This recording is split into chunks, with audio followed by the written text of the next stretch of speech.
here, but we haven't gotten there yet, which imagines each point in the lattice as a sort of clock face where you would go around the circumference for the octave or the identity interval, and then wherever the pitch of each new identity comes, you would create an axis there, and the lengths of each axis would increase. In other words, 2 would be the shortest, 3 would be the next, and 5 would be a little bit longer, 7 would be a little bit longer.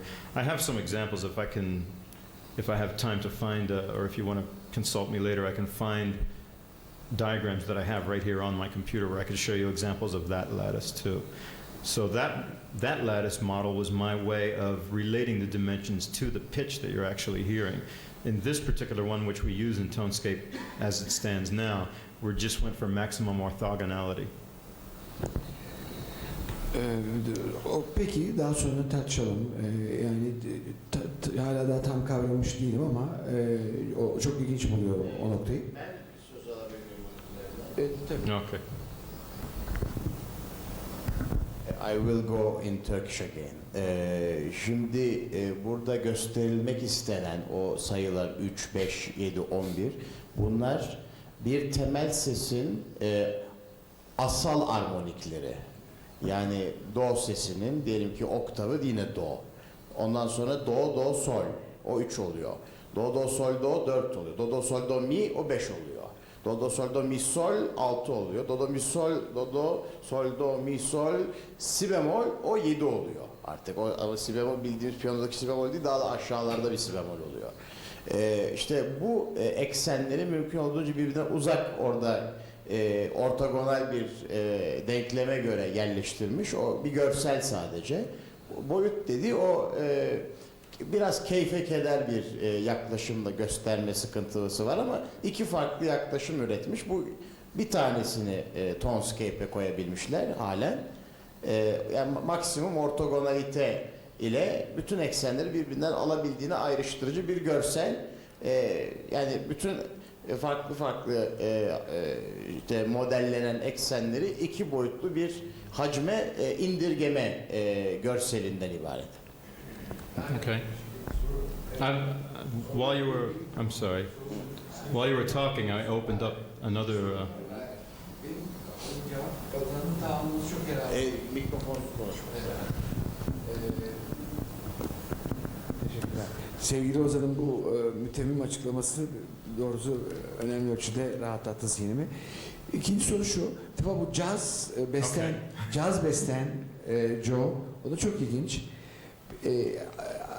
Acaba ilk baktığın zaman o caz besten zemininde kullandığın mikrotonlarla makam müziği arasında herhangi bir şekilde bir korelasyon, bir eşleşme görülmesi söz konusu oluyor mu? Müteakip sorum da bunun arkasından hemen sorayım. İkisini beraber cevaplandır istersen.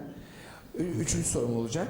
Şu 171 tondan bahsettin. Çok ilginç. Bir Alman matematikçinin galiba dikkate getirdiğini söyledin. Ondan sonra toroid etrafına simitleri sarmış olarak yahut simitler sarılmış olarak temsilini gösterdin. Matematiksel olarak bunlar çok büyüleyici gerçekten. Her biri. Şimdi o mikrofon çalışmıyor. Peki yani kayıt için önemli. Benim için değil ama peki çocuklar.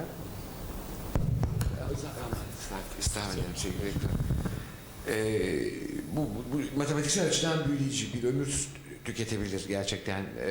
Hatta herhangi bir veçesi tüketebilir. Şunu merak ediyorum. Neden bu? Bu 171 nereden geliyor? Oh, you don't hear now. You don't hear. Tercüme gidiyor mu çocuklar? Bu 171 nereden çıkıyor? Yes. Bir ikincisi Yes. 171 ile mesela sevgili Ozan'ın 79 ses sistemi arasındaki o 157'den çıkarttı. Öyle anlıyorum eğer yanlış söylemiyorsam. Orada da bir şekilde matematiksel bir iç içerik, münasebet keşfedilmeyi bekliyor gibi duruyor. I can answer. Sanki. I can answer it. Yeah. Okay. Thank you. I unfortunately didn't have time to show you the I have to take that. I unfortunately didn't have time to show you the tone space aspect of Tonescape where we do the periodicity blocks. But what happens is when you temper out these unison vectors to make these different shapes on the lattice that are tilings, there are numbers that sort of magically pop out depending on which prime factors you're using for your dimensions and which unison vectors you temper out. For example, if you temper out certain ones, you get 12. If you temper out other ones, you get 30, 19, 31, 53, 72, 171. These are just very common numbers that always come out when you look at certain sets of ratios and then temper out certain commas. That's just, that is a simple explanation, but that's what happens. It's mathematics. If you do... The just part of language. Right, if you create the just, I would have to actually show you how the tone space is created, and we didn't have time for all of that. Yeah, so. Can you, in any case, show one example of your tone space? Sure, sure. If we have time, I can show that. Over here, you just create a new tone space. So it comes up similar to making a tuning. And just to use a simple example, I'll pick 3 and 5 again as my prime factors. So it's just a two-dimensional space. And then over here, this gives you a list of the different commas that you can temper out. There are actually many. If I uncheck this box, you see a whole list of, and by comma, I mean any small interval that you can use as a unison vector.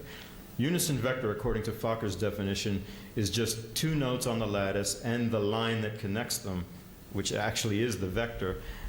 And if you temper it out, then of course you get all these warpings of the lattice. But I don't even have to temper it. I can just show you completely in just intonation how the periodicity block works. So right here, Tonescape opens up with 31 as the default value for the cardinality, just because it's a nice number that tuning people like. And if I keep the basis checked, if I uncheck basis, I can select any of these commas to temper out. But if I keep basis, that's referring to what I said before, the Tenney-Minkowski reduced lattice basis. That's a way of keeping all of the ratios as closely packed to the origin of the lattice as possible. And so the 2 commas that will do that for you are these 2, the syntonic comma, which we're familiar with from all the mean tones. So you see it there in purple. That's the actual unison vector. It connects all notes that are in one part of the lattice with all notes that are this far away. And the actual mathematical value of that is right down here. 3 to the 4th divided by 2 to the 4th times 5 to the 1st, or 81 over 80. That's the ratio of the syntonic comma. Okay? So that means that right now I've eliminated all duplicate pitches that are that far apart. If I select this other one, Verschmidt's comma, and bring that down here to the selection area, now I've selected 2 unison vectors, and it's a 2-dimensional space. So I've completely closed off the notes into this periodicity block. So there's also another syntonic comma down here, which Tonescape isn't showing you, and there's another Verschmidt's comma on this side, which it's not showing you. But that creates a parallelogram, which is a central tile. And you can imagine a Penrose tiling of the entire infinite lattice, where all of the notes in every other tile are considered to be the same as the 31 notes that are within this tile. And if you do the math, you can do matrix math to figure this out, but 31 ends up being the determinant of the matrix. So that's where we get the 31. If you take these 2 particular commas and try to solve a matrix equation for them, the determinant is 31. If I choose another number, I'll just get that number. As Tonescape knows what you're looking for, so it does the calculations for you to give you the right answer. But if you don't know what the answer is, you can do the calculations yourself, and that's how you find these numbers. I could do 171 the same way. It'll take longer because it has more notes, but that's where it comes from. Okay, so to summarize everything we've seen so far, your software seems like an excellent tool for analyzing, designing, Yes. exploring tunings visually, while Robert's tool seems to be like an excellent place to perhaps start a composition, get raw material, as well as retune a keyboard or a MIDI instrument. And these tools seem like they could work in tandem for a composer, for starting new works. And then perhaps those materials could be put in a nice little microtonal notation program for further refinement and printouts, which we'll talk about tomorrow. If there are no other questions, I'd like to conclude this session. Thank you all for coming and listening to our presentations, and we hope to see you in about an hour for our next session. Thank you.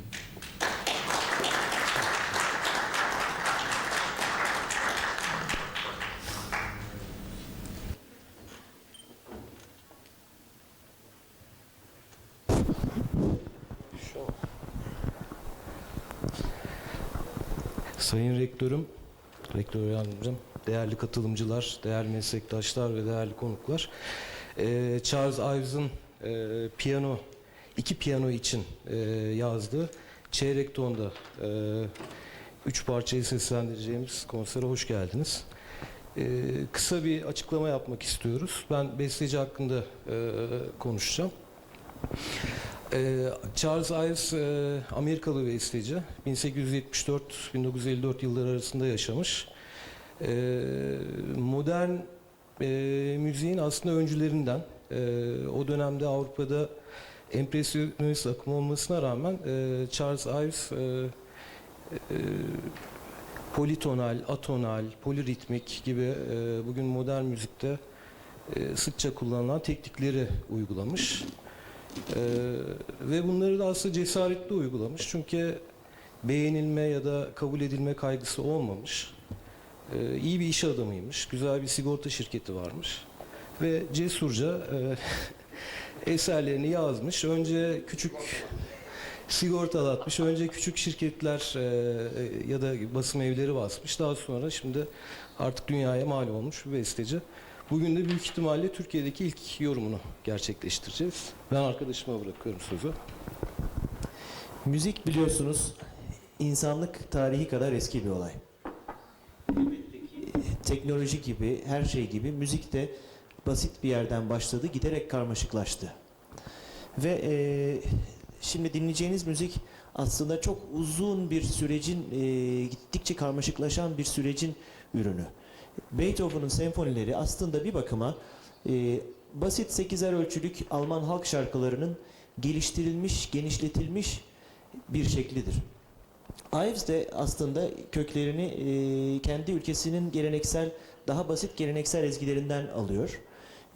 Bu dinleyeceğiniz eser ilk anda çok alışık olmadığımız tınılar içerdiği için biraz yabancı gelebilir ama içinde minnacık geleneksel ezgi kırıntıları var.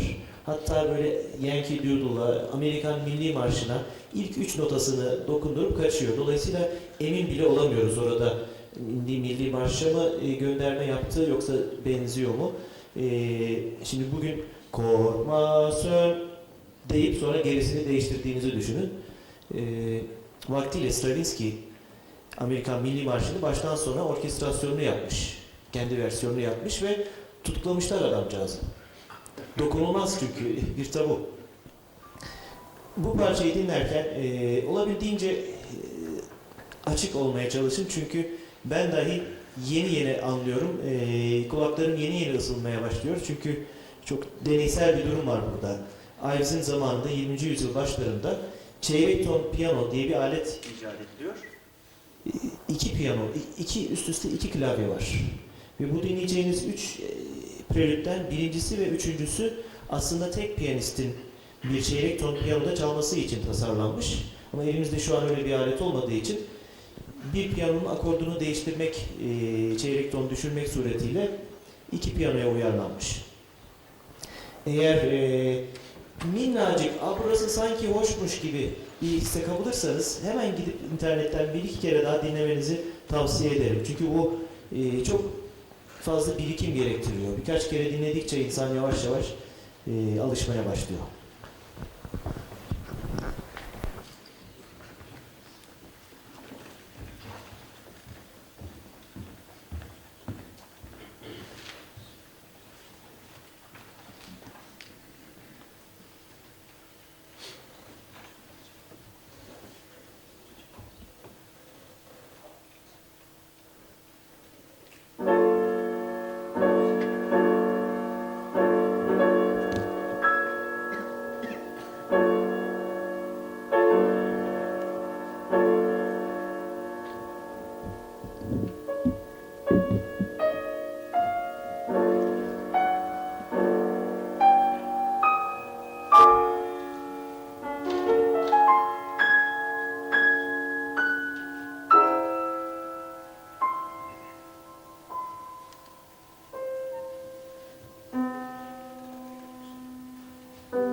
HP Instruments şirketi kapsamında ürettiği yazılım ve donanımlardan bahsedecektir.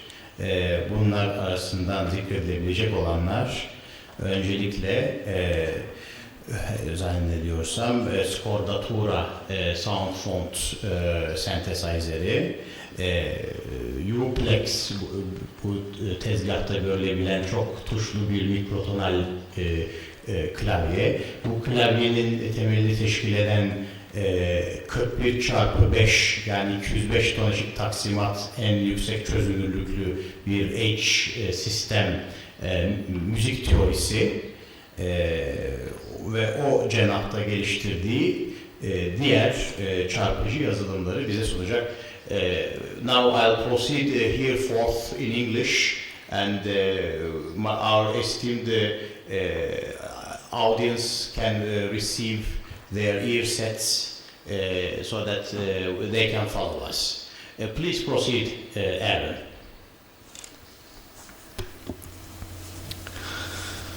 Thank you very much, Dr. Ozan Yarman. Very pleased to be here among such esteemed colleagues, and I want to express my thanks to Başkent University directors and staff and Dr. Yarman for making this event possible. Also would like to announce that all of the software I'll be demonstrating is available online in free demo versions. However, most of it, in order to use all the features, you would have to buy a license. Therefore, as an expression of my thanks to Başkent University, I am offering all licenses for my software that I will be demonstrating today. Well, we have a much smaller audience than a moment ago. And let's... It's our fate. Yeah, well, let's ask a question. Fate. Let's ask a question. In this light, why is this? It could be for many reasons. I have a class to go to, etc. But if you go anywhere in the world and you meet someone new and you ask them the question, this is a question that I ask, believe it or not. It's maybe an unlikely question. After I meet someone, hello, my name is, what is your name? Do you like music? Because the conversation will turn to, what do you do? Well, do you like music? What do you think the answer is to this question? Universally, of course. Why would I not like music? It seems like a ridiculous question.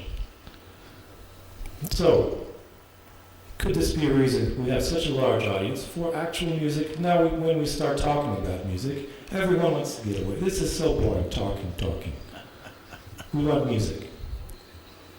And maybe the kind of music, when I ask this question, it could be, do you like music? Of course, I like music. What does this mean? Music is different for every individual person. It could mean, I just like dance music. This is superficial kind of enjoyment. It's euphoria. And this makes the question exceedingly ridiculous, as if it's tautological. Do you like something that makes you feel good?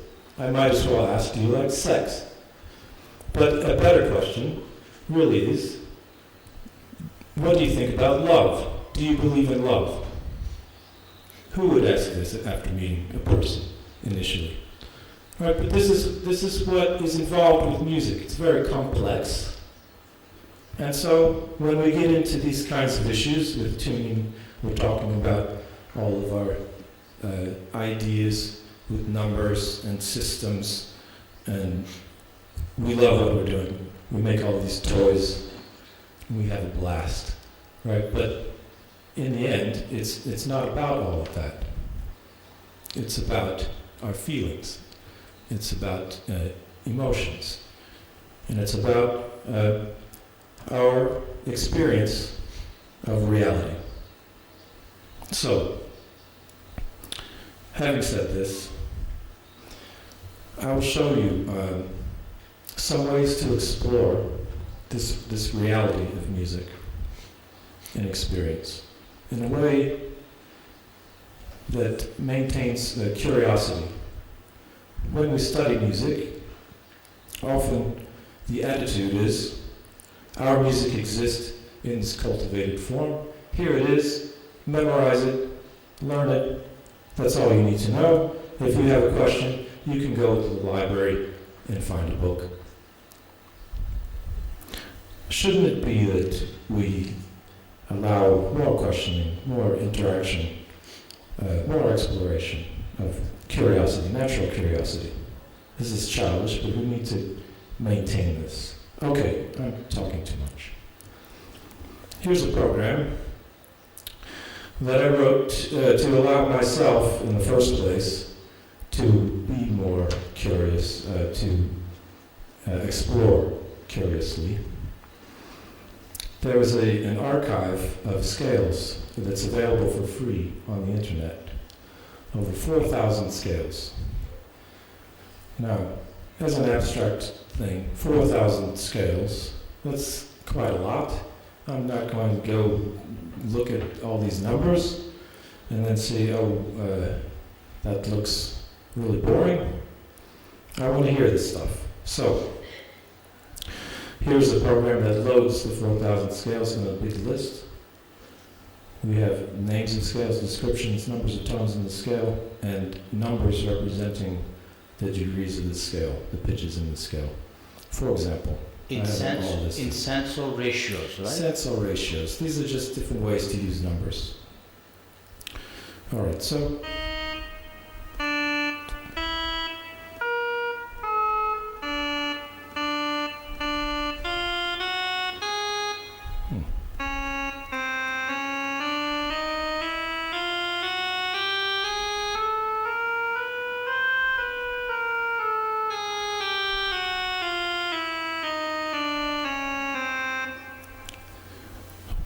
that one's not such a big deal. It sounds very familiar. 12-tone scale. The tune is slightly different, but okay. It's still chromatic. It's still chromatic. I see the number 12 there. Here's 17.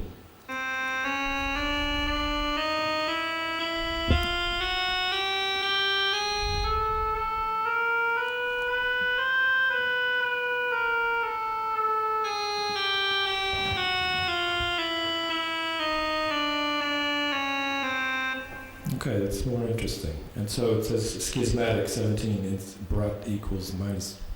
What in the world is this? Brat is beat ratios, I think.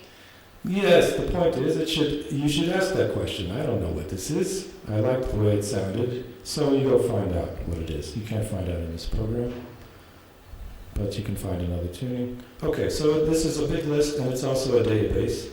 In this particular version for the Mac, this isn't available in the version that's online, but I've just added this feature, which I like a lot. I click on a menu item, and I have all the scales categorized by title, by the first letter of the title of the scale, so I can find scales quickly. Also, Mac users are used to using Spotlight, and so I added a Spotlight interface for scale searching.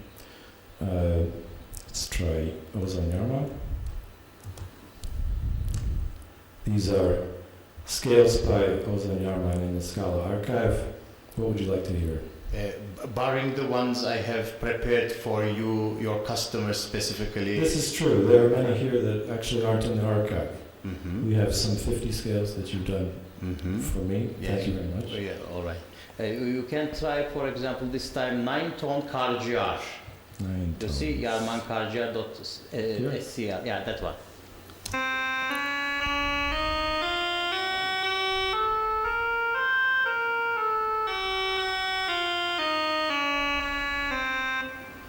Let's hear the intervals.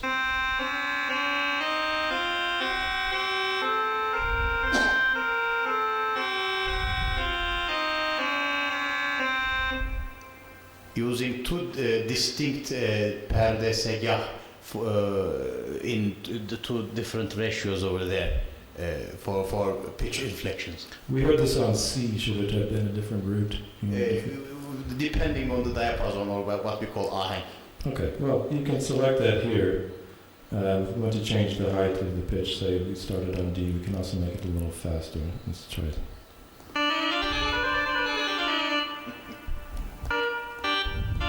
And once we have selected intervals, now when we do our auditioning, we can hear intervals, and I can prolong this to really hear the quality of a particular sound.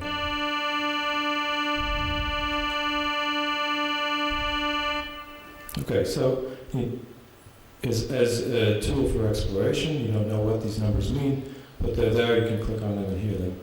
And you're expanding your experience. This is the idea. All right, so very simple interface. Now, this is part of the fascination with music, just what are the sounds, what do they make me feel like. But to actually make music, we're putting these scales to use. And so the next step would be to have some kind of instrument with which to play the scales. This program is called Custom Scale Editor. And this is designed to interface with standard keyboards. I tried to make the interface as simple as possible. So we have on the left side, these are MIDI numbers, and then we have the keys which you will tune.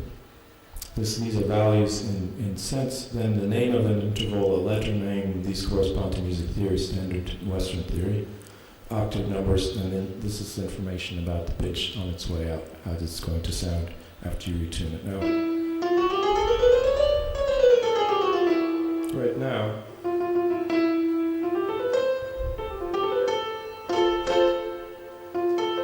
this is just standard tuning. These numbers here, 1, 12, that's the first degree of 12 tones, second degree of 12 tones. What would this be if we made this something else? If you know that pattern, then we could say this is a second degree of 53 equal division. That's a whole Devin comma. No need Turkish will call that comma set. The holder comma, yeah? Very different. We can compare it with 2 of 12 here.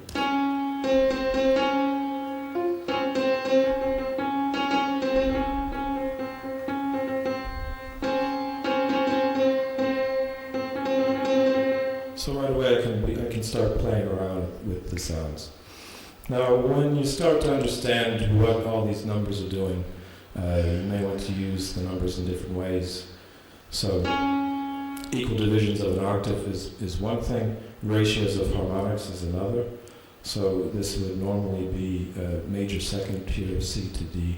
Let's change it to something wild.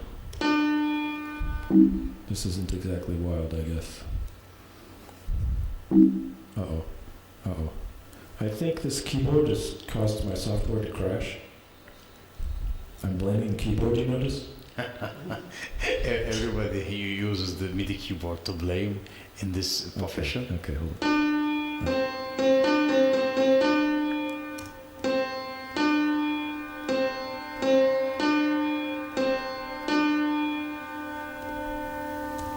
Between 8 and 7, this is a larger interval than we're used to hearing between these two keys on a keyboard. Ozan, do you have another suggestion for this? I would suggest a direct entry in cents at this juncture, for example 260 or 7/6, the ratio. We'll do the first.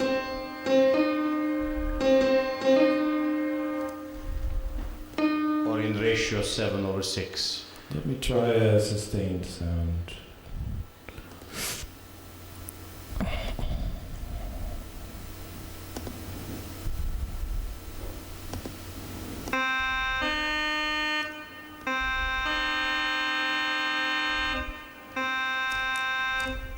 Let's put 7/6 here.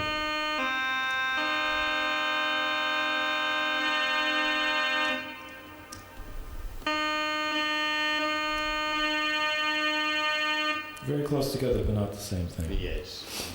Why is this? Why would anyone want this level of control of pitch? The music, if the music that was just played sounded very strange, you might ask this question: why do people want to do this? You might ask yourself as an analogy. Would you want to be able, in your native language, only to call a thing, to have no names? You might say, bune, bune, bune. Bu ne? Bu ne? I'm trying to ask, what is that in Turkish? I don't know what this is. I don't know what that is. It's just a thing. There's no specificity in my brain. I don't know. What if all the food you ate tasted basically similar and you didn't know what salt or pepper was? You get the idea, okay? It enriches experience. You want to have this level of control because in the end these things feel differently. And music that was played wasn't folk music, wasn't traditional music, so it may not go into the heart quite the same way, but what I've been deeply impressed with over the past few days, getting to know Turkish music a little bit, is that it has a very deep emotional connection. Microtonal music has this problem of being way too abstracted. And we have all these numbers and systems and we're trying these things out and it's fascinating, and yet it's all strange and foreign and it doesn't go into the heart. What I've enjoyed so much is seeing that this is something that's very heartfelt in people who know this music. And if those pitches were different, it wouldn't be the same. It just wouldn't be the same. And I see this, you can see this in music also in India, music in China, that the tuning makes a difference. People actually become extremely offended when the tuning is done incorrectly. I remember an experience as a student, and someone performed a piece that was intended for a specific tuning from China, and whoever tuned the instrument got it wrong. My friend, who was from Singapore, was in the audience, and he heard the performance, and he was outraged. He was actually incensed by this because the tuning was incorrect. It didn't sound right. It didn't feel right. So when you have this connection, your experience is richer, and you care more about your experience. You have more sensitivity. That's what music theory is there for, actually, to capture that experience and make a model out of it so that we can repeat that experience throughout an education system, throughout the historical progression. Yeah, excellent point. And the work that's being done to catalog traditional Turkish music is wonderful in this regard because it strengthens this identification and this built-up theory of the two types of theory, the historical theory, which is extremely important. All right, so as a tuning editor, some of the more technical aspects, you may want to specify tunings in hertz. You can do that. So this is going to make that a frequency. You can do that. If you want to specify that in terms of one key to the next, for example, in Byzantine music, Byzantine scales are specified not as individual pitches, but as a series of sequential intervals. So I may want an interval here to depend on the note previous. I can say this equals this key. Now I link them together. Now I say that's that key, but I want to raise it by this interval. Let me just for practical sake do this. Now when I change this, they're relative. Other things you can do, all the scales that are available here, you can import to this program and then call them by name, manipulate particular pitches. You can also use your own kind of formulas. If you're into math, you can use numbers like pi and phi and e and gamma, and you can add your own. Here we have some interesting functions, equal divisions of something. For example, I use this example of the Bowling-Pierce scale. Normally, we are dividing an octave into some number of parts. How about dividing some other interval? Instead of 2, Joe Manzo talked about the period of 2. What about the period of 3?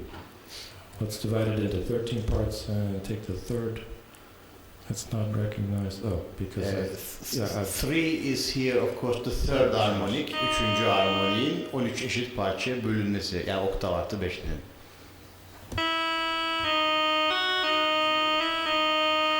This by itself doesn't really mean much. You may want to program more keys than this. So I select an area and I go to an algorithm, and now I do it a different way. Here's 3 again, 13 parts, starting on 1.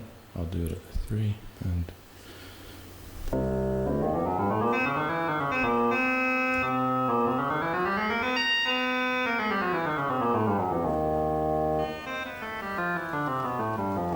No, that's equal tempered. There.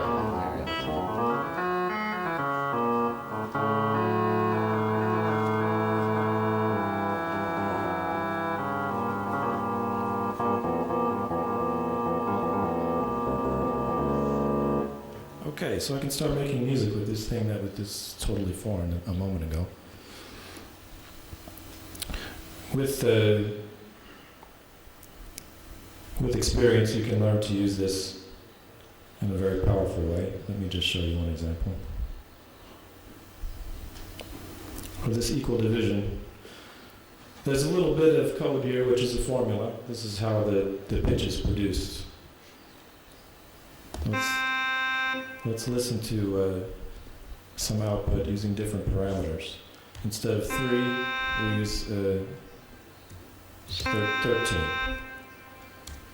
Instead of dividing into 13 parts, let's divide it into 22 parts, just for kicks. Oh, I did 23.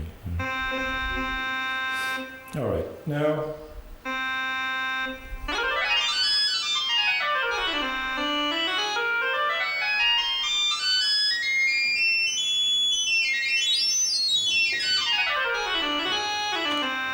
That's the whole tone scale you inadvertently found. Okay, so since we found that, let's do twice as many. Oh, that's a bug. That's chromatic, naturally.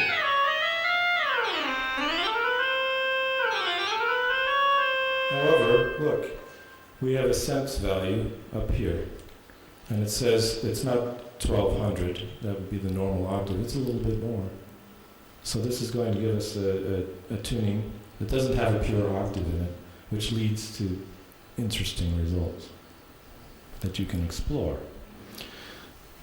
Okay, those weren't so foreign, but you can get into some very strange stuff. And the neat thing about it is, you know, it sounds very corny. Don't save. But every person who was your friend now was once a stranger. Right, it's the same thing in music. You get to know it and you can learn to love it. All right, I have another editor. This one is not intended for standard keyboards, but for a different kind of keyboard. This one. Commissioned by me. Yes, this is a very special 3-octave version of a keyboard, which normally has only 2. There are, as you can see, many buttons here. And in fact, you may be able to make out the picture of a piano keyboard alternating white and black keys, 5 black keys, 7 white. All right, so let's look into the structure a little bit. Actually, that's a boring thing to do. You want to hear it played, and hear some music. So let me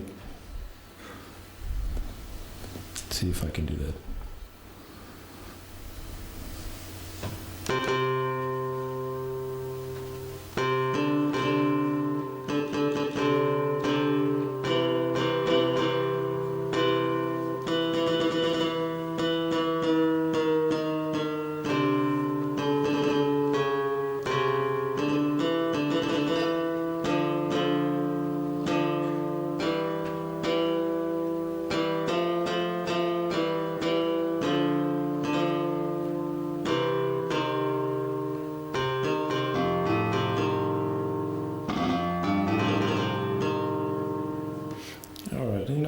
Keyboard player, although I mess around on this.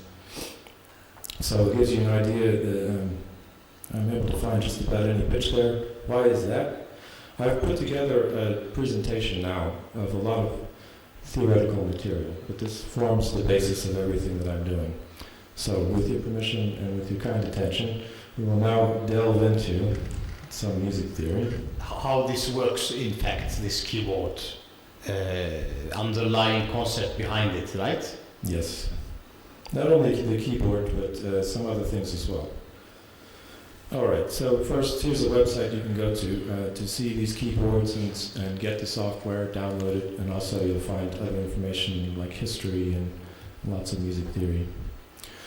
So, my background is in music, is academic, so I teach music, and having studied it in depth, you know, my perception of music is as a cultivated thing that isn't just what it sounds like, not just tradition, but has a very deep and involved theory and standardized notation, of which these things that we're talking about are not really a part. We have instruments, we have lots of Turkish instruments that are producing these kinds of pitches, but think about other instruments like the clarinets or flutes, they're not really intended for these sounds.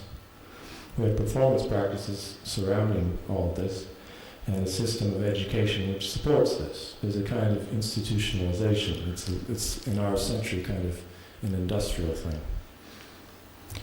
The crowning achievement, of course, is that music is written, and since we have notation, this can be for posterity, and it creates this sturdy structure which is difficult to penetrate. If you try to do anything in one of these areas, you have to deal with all the other areas. Now, here are some of the problems. First, there are difficulties. With what? First, the education. We don't talk about these things typically in the educational system. It's just ignored. And said, well, we went through all of that over hundreds of years, we've arrived at this, learn this. So, this is a big, big problem. Next, the performers have a resistance to this. Most of them, because it's so foreign and they've worked so hard to learn how to play the instrument. I don't have to deal with those things, it doesn't make sense. The instruments are a difficulty. We have violins, trombones, voices. It's obvious that there's a continuum of pitch, but how do I produce these pitches again? Because I don't really understand. Why? Because the notation isn't standardized. You go try and find some microtonal music, it's written in 1,000 different ways. Each composer chooses a different system and they don't agree, and so who wants to deal with this? There's inroads, there's progress being made in this area, particularly with a program like Musiki, cataloging, which is using the same system of accidentals. That's great. Okay, we need to do more in that direction. However, if we don't have a consistent theory to represent this entire structure falls apart. So, my idea is a whole system of music theory which expands the traditional Western system. I use an expanded circle of fifths. I employ inclusion of the historical interval of the comma and the more recent innovation or research in pitch perception of the just noticeable difference, the J and D. And then in dealing with notation, I use an expanded positional system. First of all, the circle of fifths. We consider maximally similar boundaries. Within this, we consider the basic harmonic interval. The numbers 1, 2, and 3 build this structure. So we're keeping it simple. Now, how does comma shifting relate to this? We're going to hear the interval between 3, 2, and 2, 1. You'll hear 3 different versions of it.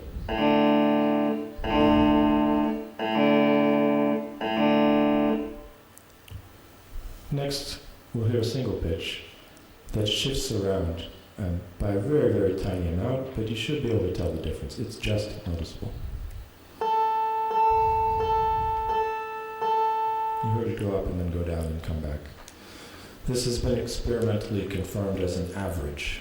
Okay, so averages are very important when we're talking about practical things in the real world, which musicians should care about. It's not just theory. We have to be practical. So with these limits in mind, there are around 200 unique pitches within an octave. Amazing when we consider that we're using only 12. Think about that. If an artist was told he could not use more than 12 colors, what would painting look like? Now, look at this fact. I'll ask you to remember this. The average J&D is about a fifth of an average comma. Interesting. This can be applied to advantage in a practical sense. So to build up this circle of fifths,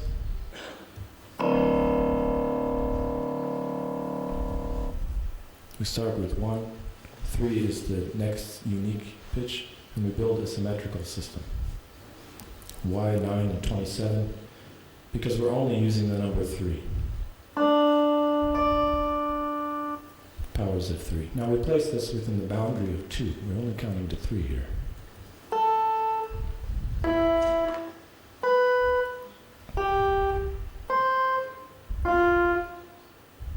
This is the structure that's created. We apply 7 letters to this thusly. A we will give to the first new pitch, not the first one, but the first new one. And then in order from left to right, alphabetically.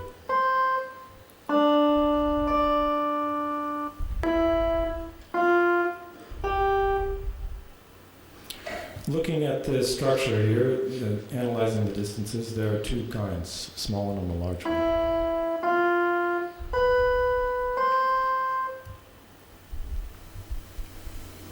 Okay, they have numeric values. It's not so important at this point. Our 7 tones. Now we know that we have 5 accidentals. So this is, the history behind this is complicated. But you can see where they fall. Once we get to this point, we've reached the center, and you can see that the distances are almost the same. Here are our 12 tones. Modern day keyboards. Now, it didn't stop there, because if you go the other direction, then you get a pitch which is very close, and there's a small distance here between those, the 5th comma, the Pythagorean comma. Now our numbers are huge, and we're becoming bored, so let's get rid of them and just talk about letters. We have a system, sharps and flats. Once we have 14 pitches, there are many historical examples of keyboards built to play all of these 14 pitches individually, because they sound different. But it didn't stop here.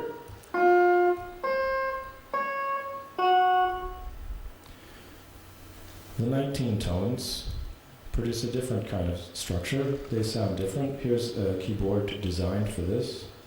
It has been reconstructed, and there's a CD available with performances on this keyboard. So there's a circle of 19 tones. But it didn't stop there, because we know we have double sharps and double flats. Here's 31. Believe it or not, keyboards made for 31-tone music, such as Klaviermusik and Omniton. There's a very active school of composition in Holland, in the Netherlands, based on this system.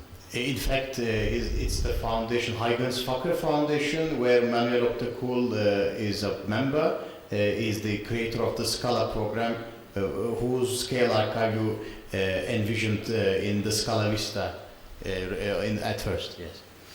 Now with 31 tones, we don't reach the sort of logical limit. If we take it to its logical conclusion, we have 35 tones. 7 letters times 5 accidentals. If we look at how these names are used, of these 35 possible labels, not all of them are used the same. Some are less common, some are less desirable, some of them are avoided. So of 35, we use about 17. And the ones on the sharp side are considered to be higher in pitch. Those on the flat side lower in pitch. This is sort of intuitive response if you ask an educated musician in the modern time. Something that can be useful is instead of only having double sharps, double flats, to use the comma, which has been theoretically, historically extremely important, but never made its way into practice in a standardized way. And use prefixes sub and super, which have a strong historical precedent in music theory. For example, instead of A double sharp, this can be a comma-shifted version of B, same for C flat, comma-shifted lower, so sub B, super B. Let's see how that works. All right, I misspoke just a second ago. So B, when it's shifted up a comma, isn't super B, it's super C flat.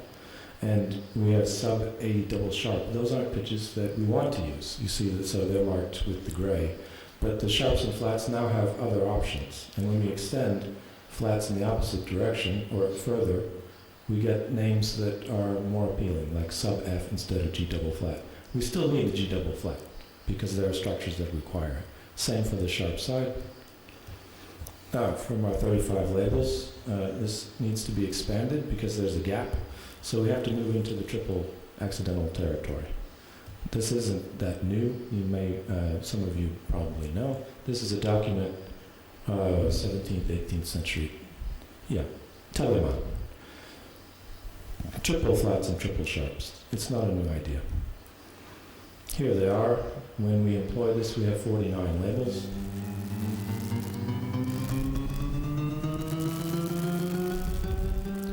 A very large circle of fifths for 41 tones. There are 13 that are virtually pure Pythagorean now. That's the beginning of the system. We don't want to use all of these, so we have our shifted versions and harmonic shifts. Now, we don't just need one shift. In music theory, we want flexibility, so we tend to do things twice. Right? We have one kind of sharp, double sharp. So shift once, shift twice, and we get more names to work with. So the structure becomes more flexible. With all of these note names then for 41 tones, what do we do about intoning very specifically? We have this fact I asked you to remember. Between the J and D and the comma, there's this relationship, 1/5. We have this terminology, that you're playing at a few cents sharp, a few cents flat. Using this logic, we have the possibility of intoning a certain pitch using accidentals to represent the just noticeable difference. I just noticed it's a little sharp. So for example, the note A, you will hear now several versions of A.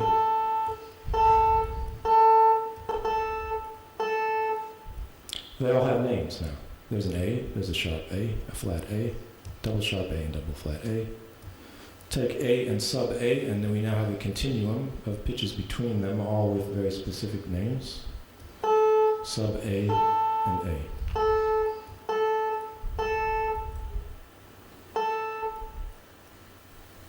Not only this, we have sharp sub A, double flat A, etc. you can see. But we have also enharmonics for the intonation. So for the tones and intonation, we have 41 times 5, 205, you may recall, 200, the limit of pitch perception. I see some of you are falling asleep. I'm so sorry, I'm talking too much. There is a 5-minute remaining time where you can perhaps choose to demonstrate also, yes, that and scordatura. Okay, so the whole point of this,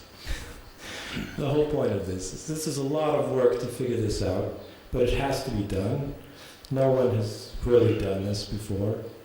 There's no excuse for not doing this now. We have the technology to build these instruments. We have the capacity to create such structures and use them musically. So I'm going to skip through all of this.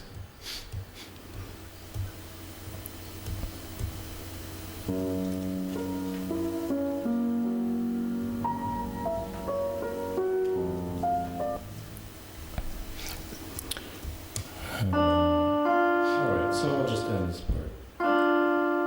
But I want to show you then, in the remaining time, another program.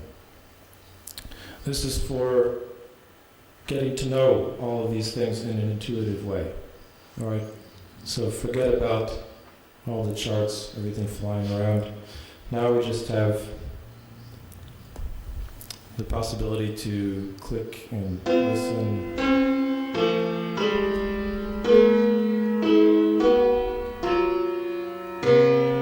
What I didn't get to, what was coming next in the boring part, was explaining why the notation ends up this way.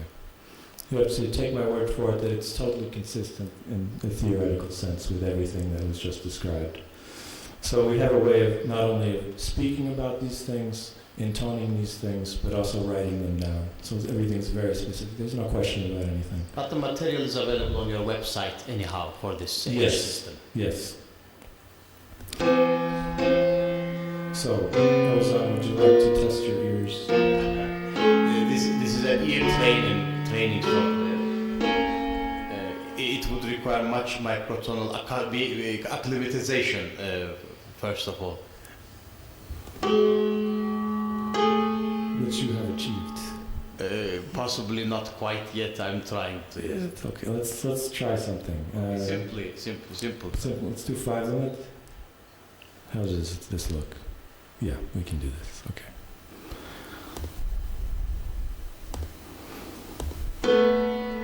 That's a half tone. I would say. No, it's a whole tone. Yeah. Yeah, it's a major whole tone. What kind of? It took too long.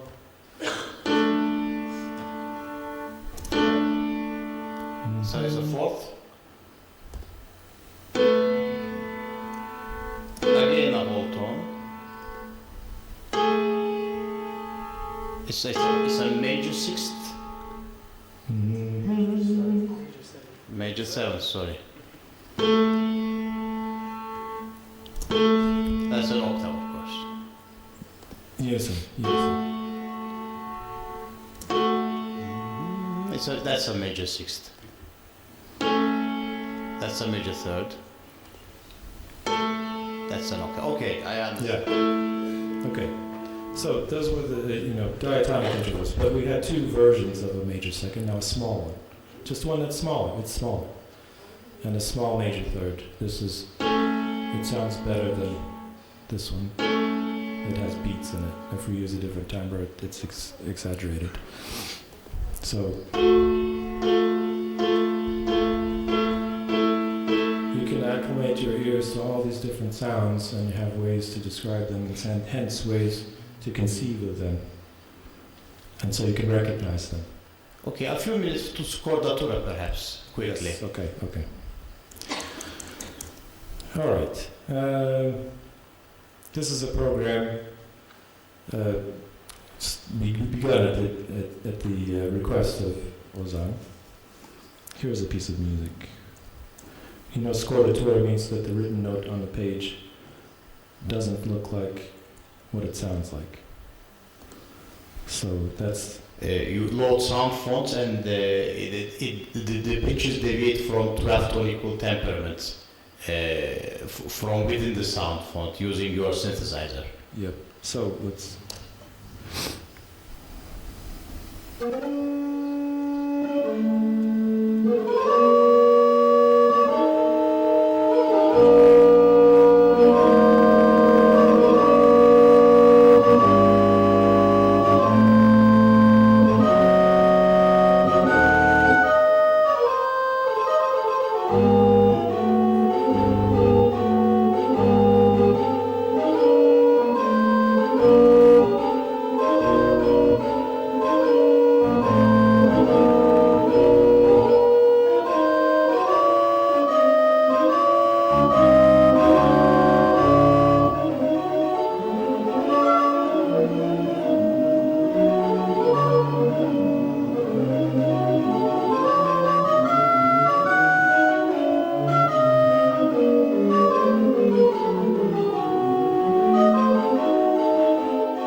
figured out what skordatura was yet. Henüz skordatura'nın tam ne iş yaptığını anlamayanlar için hızlıca söyleyeyim. Burada MIDI kanallarına ayrılmış her bir şeyde girdide, her bir şeyde o menü seçeneğinde oradan aşağıdan seçilebilecek bir perde düzeni yukarıdaki çalgılarla eşgüdümlü olarak herhangi dışarıdan bir nota yazım programının notalarını büküyor ve bu duyduğunuz sesler çıkıyor. Ona bir sound font yüklediğiniz zaman istediğiniz çalgılar üzerinden böyle bir perde düzeni seslendirebiliyorsunuz. I got it right then. Almost then correctly done. So, I will have questions. Bazı soruları olacak olanlar vardır aranızda Aaron Andrew'a. Şimdi alacağım sorularınızı. Evet, Utku Uzmen'e veriyorum. How does scordatura deal with polyphony and pitch bends? We've talked about this a bit in private, but perhaps you want to elaborate a bit more on this. Okay, the way it works right now, from a technical standpoint, this is a technical question. There is an internal synthesizer in the Mac operating system that I've made calls to that synthesizer and basically recreate that synthesizer as the number of times that I need for the number of voices. And then I'm doing channel pitch bending. Because doing it any other way, you end up either with not enough tuning precision, or there are other problems. I'm working towards doing it a different way because this is very resource intensive, processor intensive. So if I'm using scordatura, I'm not limited to a 16-note polyphony. No. This here I've got 2 MIDI ports open, and within these ports I have access to all channels. Every channel has 128 tuning values, so you have thousands of pitches per channel. We worked together along with this, you'll recall, Aaron, I designed as much instrumental tuning capability as possible for future projections. We've squeezed every last ounce that we can out of this. Now, normally you don't need all of that. At the expense of squeezing the hardware dry, but if that opportunity is there available, you can load up to a few dozen sound fronts. I get it right, Aaron, yes? You can ascribe to each of these MIDI ports, or it's crashed already. No. You crashed it. Okay, I crashed it. So you can load into each channel I think an instrument per channel containing 16-note polyphony per channel, right? Yeah. But for individual pitch bends, or perhaps certain pitches are bent the same way so that you can still squeeze in some more. You can utilize, for example, 2 channels for a flute, another 2 channels for an oboe, another 2 channels for the clarinet, just 1 channel for the trombone. And in such an orchestration you can have some dyads for the woodwinds and some single melody for the trombone, and you can still squeeze in some more for the orchestra, and you can have multiple tunings flying on the air. Yeah, you can also do things like map a certain key that's out of the normal range to be a tuning trigger, so that it will change the tuning table on the fly, things like that. I suggested that, if I recall correctly, to be the ability to change the tuning during the flow of the piece. It's an interesting thing. Bu da ilginç bir tarafı. Bir parçanın akışı esnasında çok uzak noktalardaki MIDI klavye perdelerinin tetiklemesiyle o noktadan sonraki akort bambaşka seçilen akortlardan biri haline getirilebiliyordu. What it does in Turkish, I translated. Peki başka soru sormak isteyen? Evet. Mustafa Kemal Karosmanoğlu.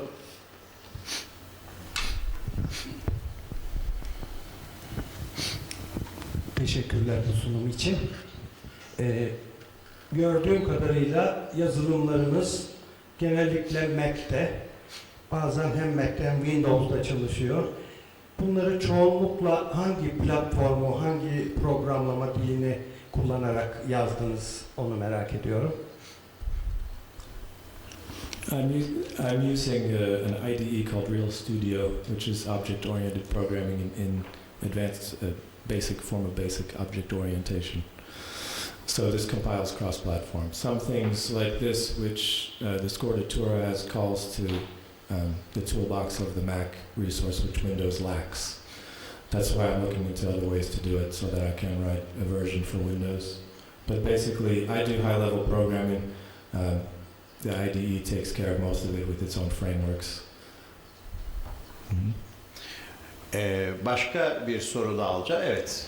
Buyurun Murat Yakın. Thank you. What is your attitude to get such a piece played by a traditionally educated instrumentalist or orchestra? Do you have any solutions for that? Well, that's a great question. For example, this piece in 8 tones per octave, how could it be performed by real musicians playing real instruments? This is what I would like to see happen. Which instruments would be used? I don't know.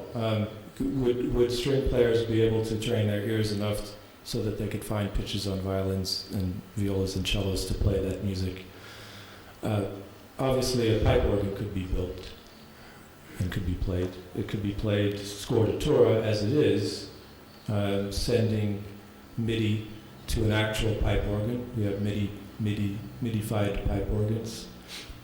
Electronic organs could do it, but in terms of an ensemble situation, then the question is also which music do they read? They could read the scordatura notation if they have electronic instruments, but if they're playing acoustic instruments, then something like this notation is what I would like to see put into use, because here, let me just pull up another program quickly. Okay, it's actually very simple, because the pitch goes up as the position goes up.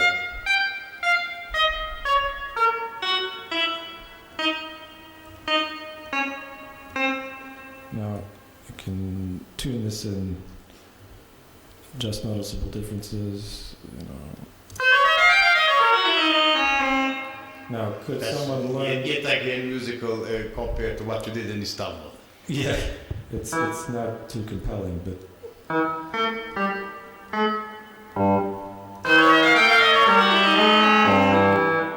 You have that knack for utilizing this musically, despite all those lines, step lines. Well, it's microtonal polyphony, in other words. You know, I'm just throwing notes on the page, but... You get used to it. I do it that way. Yeah, I mean, I've taught myself to learn this notation so that I can actually name the notes as I'm singing them. To do this with an instrument is another thing, but to actually, I also play viola, and I've tried to teach myself a little bit. I mean, I can't do too many things, but once you get familiar with the way that a position visually appears and how you move, those things correspond exactly all the time, which it doesn't in standard notation. So this, in a way, should be easier for someone coming maybe from not so much training in the conventional sense. Can I also answer Mr. Yakın in Turkish, given my experience? Kendi tecrübeme dayanarak da bu soruya şu şekilde bir cevap vermek isterim. Yarınki orkestra akademik Başkent konserinde çalınmasını arzuladığımız Ivor Darek aranjmanımız üzerine konuşursam 19 eşit sesin çalınabilmesi üzere yaylıların evvela açık tellerin akorduna dair bir bilgi gerekiyordu. İşte nasıl tarif edecektim yani bu matematiksel araçlarla haşır neşir olmayan müzisyenlere kulağın tahammül edebileceği en dar beşliğe akord edin dedim. La'dan sonra mi'yi. Oradan hareketle de la'dan aşağı re'yi ve sol'ü de benzer bir beşli aralığa doğru sıkıştırın dedim. Ondan sonra viyolalar da keza oradaki seslerin oktavlarını akortlamaya başlasa, cellolar keza oradan kerteriz alsınlar. Sonra da en son kontrabaslar. Aradaki perdeleri şimdi buradan sonra üretmek için ise şimdi la'dan aşağı re la'dan yukarı mi sesi var. Re mi oktav farkı olsa da bir oktav artı tam ses veriyor. O tam ses aralığı eşit temperamandan biraz daha dar. İşte onu da 3 eşit parçaya bölecekler. O şekilde bir kroma, minor kroma gibi bir aralık meydana gelecek. Oradan işte mesela re diyez olacak. Fakat mi bemol ile re diyez arasında, re diyez ile mi bemol arasında yine aynı derecede küçük bir kroma aralığı var. Bunu ancak işte böyle süsleyerek, akustik anlamda çok açıyor olmaksızın küçük adımlarla, müzisyenlerin duyumsayabileceği adımlarla anlatma yolunu seçtim. Son bir soru daha varsa alabilirim. Evet, Joseph. Yes, this is not really a question but a comment. I'm sorry I blurted something out earlier, but actually I realized I should say this. I know that Aaron has the same kind of background and training that I have. We both studied composition in school, so we learned how to take the ideas out of our head and write them down on paper.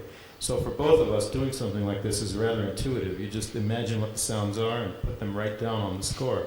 In Tonescape, you saw that it has the pitch height window, which works the same way as this. It's just a graphical representation of pitch, and I've gotten very used to just clicking on the screen and putting the notes in. In fact, in Tonescape, that's the only way you can do it right now. So I'm not surprised that he can make good music by doing that, because it is just something you get used to. Okay, thank you. Our next speaker is Anthony Prechtel. He is going to talk to us on the subject of dynamic tonality and its various applications, which he has developed along with his colleagues Bill Setheris and Andrew Miller. Okay, proceed, Anthony. Okay. As soon as I get video. As soon as we have the display on. I wonder if it's also possible to turn the lights down a little bit because this is so dark. It's hard to see. Işıkları biraz kısabilir miyiz? Ekranı biraz karanlık görememekte.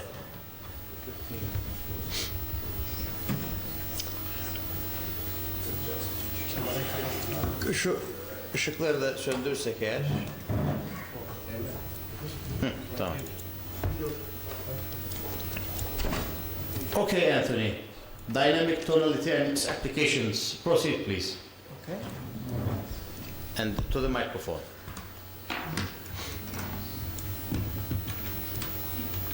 It's okay? It appears to be a little squished. Unplug it and plug it back in.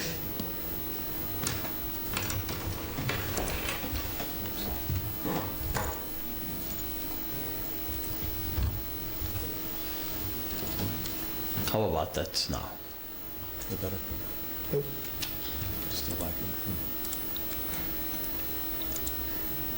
Yeah, try that. Better?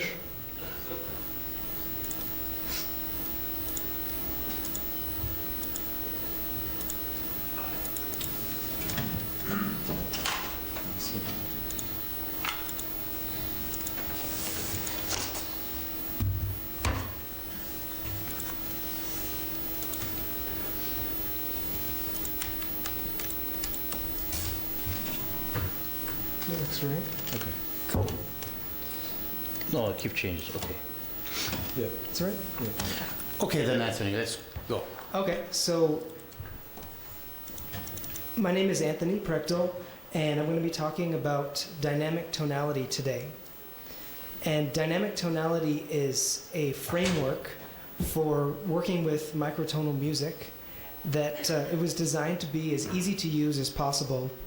I found that you really don't need any experience with microtonal music, and you need only very little experience with music in general just to start making really good sounding music. So to start, I'm going to just load a piece that was composed by my friend Andy Milne and play it for you.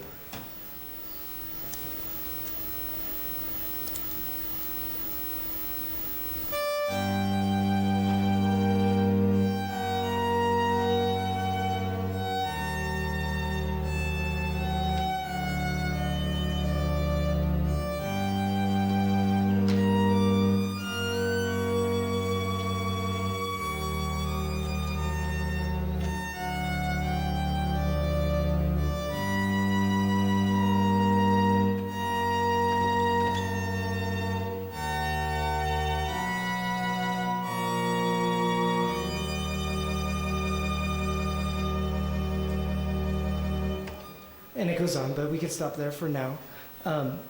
So today I'm going to be demonstrating this program that you see on the screen right now. It's called Hex, and it's the dynamic tonality sequencer. And a sequencer, if you don't know, is basically what you use to sequence notes. In other words, to write music.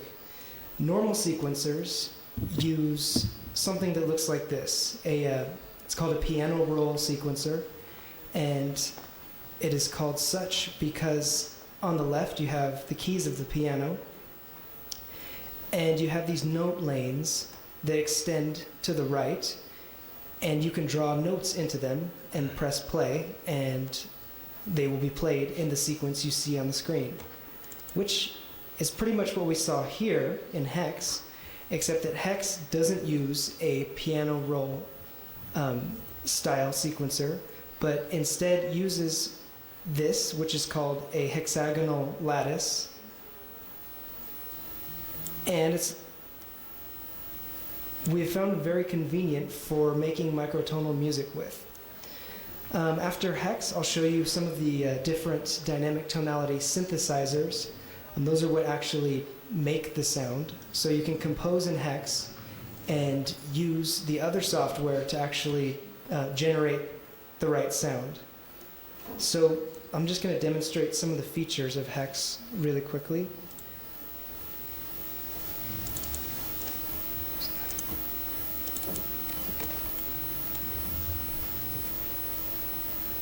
Whoa.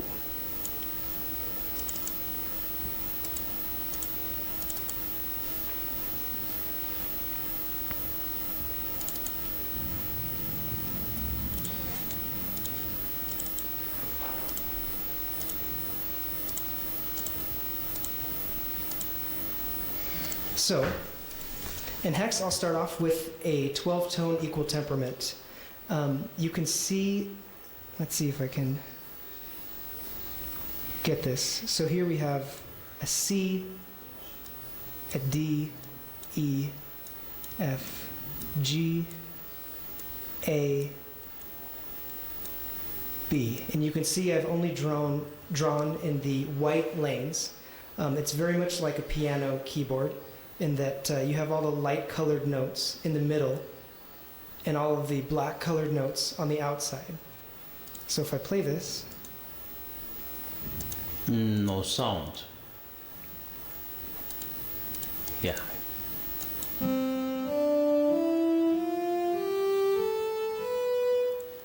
And the last one for resolution. Okay, so what we've done is basically make it so that you can change the tuning very easily by rotating the lattice, which I'll demonstrate as such. So as you rotate the lattice, you can see that the distances between the notes change. So in this visualization, the note lanes are always exactly proportional to the pitch height. So for example, here we're going to have 3 notes very close together, followed by 4 notes very close together, followed by 1 last jump.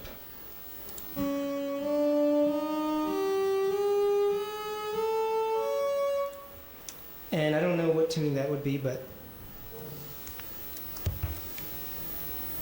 it sounds pretty decent. So there are different ways you can use dynamic tonality. The first piece that I played is a good example of probably the most obvious one, which is that you can explore tunings that are completely different from what we're used to.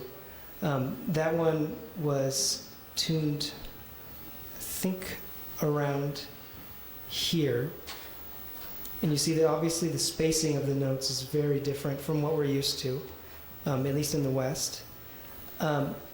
So yeah, the obvious use is that you can use hex and dynamic tonality to explore tunings that are completely different. Another thing you can use it for is to vary your tuning over time.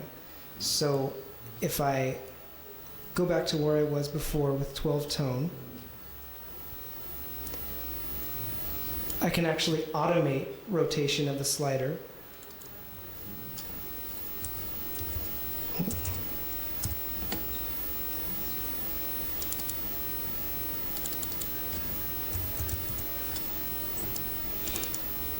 Just by double clicking in this bottom area. Those are the cent values of the generator interval. Yes, that's for the correct. scale. Yes. Yeah. So I don't really know how this will sound, but I guess we'll give it a shot.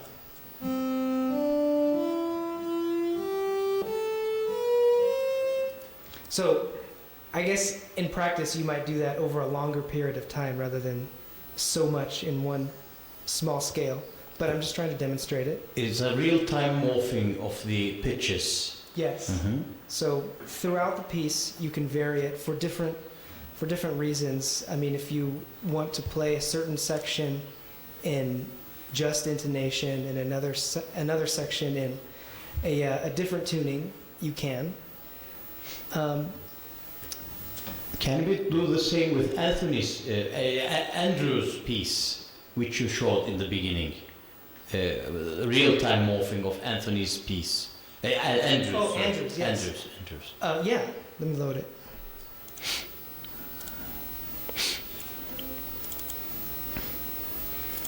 it. Just by moving the slider at first while it plays.